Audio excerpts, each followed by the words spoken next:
On the floor in the middle, mattresses, 5 laid out right next to each other, with what looked like towels rather than blankets. 3 of them, that's all, they shared. I would have to sleep next to their bodies, their rotting corpse-like smelly bodies. Breathe the air of their unbrushed teeth, and their uncombed hair, and their under-odorated bodies. I thought I'd be cleaner sleeping out on the streets, but then there were all the flies to contemplate, and they had a fan, one single fan that kept the heat off. And they were kind. They let me have the fan to myself, stopped it from moving about the room and just put it directly on me. And I didn't quibble, I didn't say no.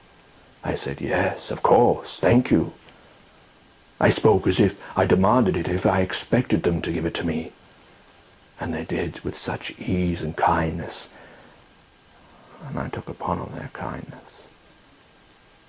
I let them suffer, while I only had to suffer a few hours. I should have been able to do that. They asked me money. Money, I thought. I've only been in your house, your rotting, filthy, square-boxed house, for a few moments, and you already asked me for money. I felt violated. I felt that I should punch him. I should knock him to the ground.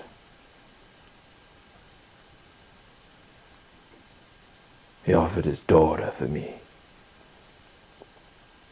I should have been tempted, but I saw her all blackened and filthy.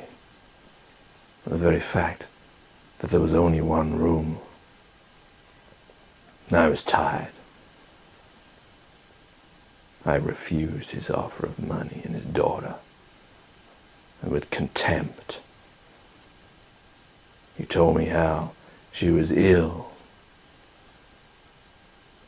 I felt good for saying no. He didn't tell me that before, and he might have not told me during.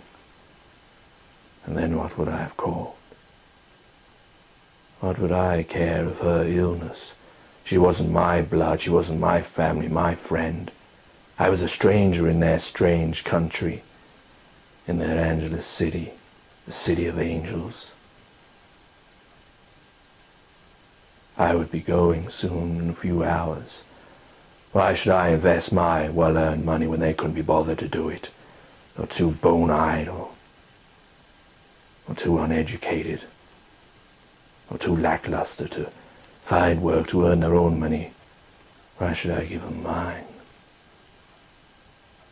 I didn't even answer him.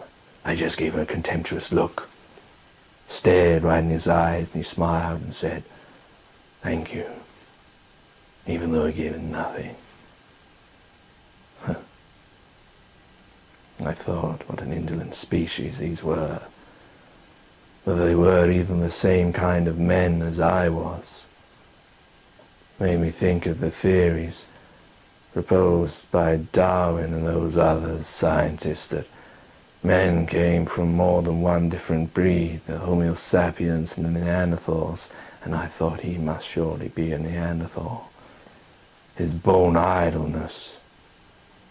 I thought of Wells and his story of the war of the time machine, of the different species of Morlocks and alike. I wasn't really worried about this. I felt more superior, more better than I was.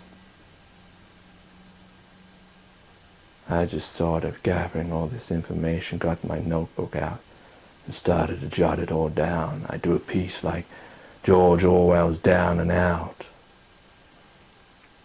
I'd live their filthy little existence, and it would be worth it just to be able to get more column inches to make a longer story, a better story that would get me more awards of my words and my feelings, although my feelings were transitory, momentary. They weren't even real feelings. They were just expressions that, much like a dictionary, contains words. It has no depth to them, it just is a list, and that's all that these words, though they might invoke feelings in people that read them, for me they were just the words in a dictionary on a plain piece of white paper, blackly written. Simple structures, nice, neat paragraphs, short lines. And I went to sleep on that bony mattress, and I complained all night, even though I had the fan on me, and they were sweating, and I could smell their sweating, putrescent bodies.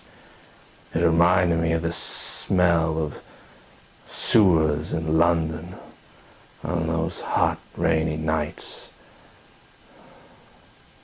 I felt sick. I thought if I was going to be sick, I'd just do it on the floor next to me and leave it there for them to wipe up. Anyhow, I didn't know where their bathroom was, even if they had one. Maybe it was that bucket that wasn't too far away from me. Maybe they just went outside and did it, dug a hole in the streets. I didn't know what these rat-like creatures infesting our planet did. I laid there, trying to sleep. Eventually I did. It must have been only a few hours.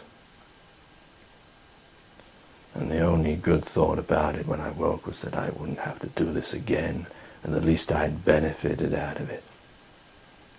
As I awoke, I smelt this horrible smell, this stench even worse than the stench that was there before.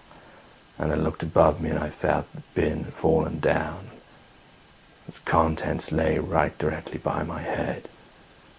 I should have thought it was one of them, one of the kids who got up during the night and had knocked it over, maybe on purpose, for my contemptuous behavior, for the fact that I didn't give them any money. But anyway, it didn't bother me. I'd be going soon.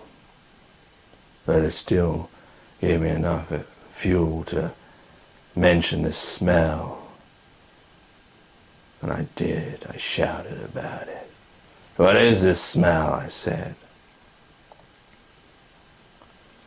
I pointed and looked at the bin, and they didn't even answer. And then I said it again. How dare they not answer me? And then they pointed out to me. The smell wasn't the bin. It was their daughter, lying right next to me. She died in her sleep. I turned round and took a glance of her ivory face, stone cold dead. The same girl they'd offered to me. The same girl.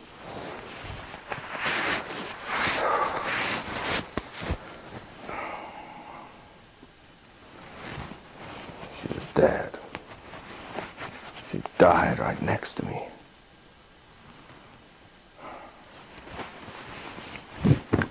And that's when it started.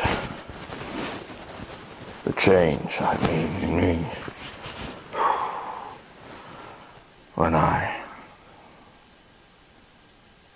felt this feeling of regret, of sorrow. First, I didn't recognize what it was. I waved it off as some kind of indigestion of whatever food they'd given me. I left their house with their death.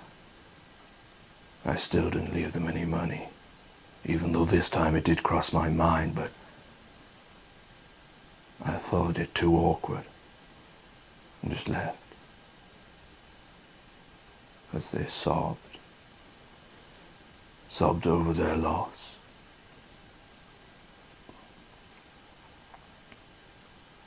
I went to get some some indigestion tablets, and took them, but it didn't make the feeling go away.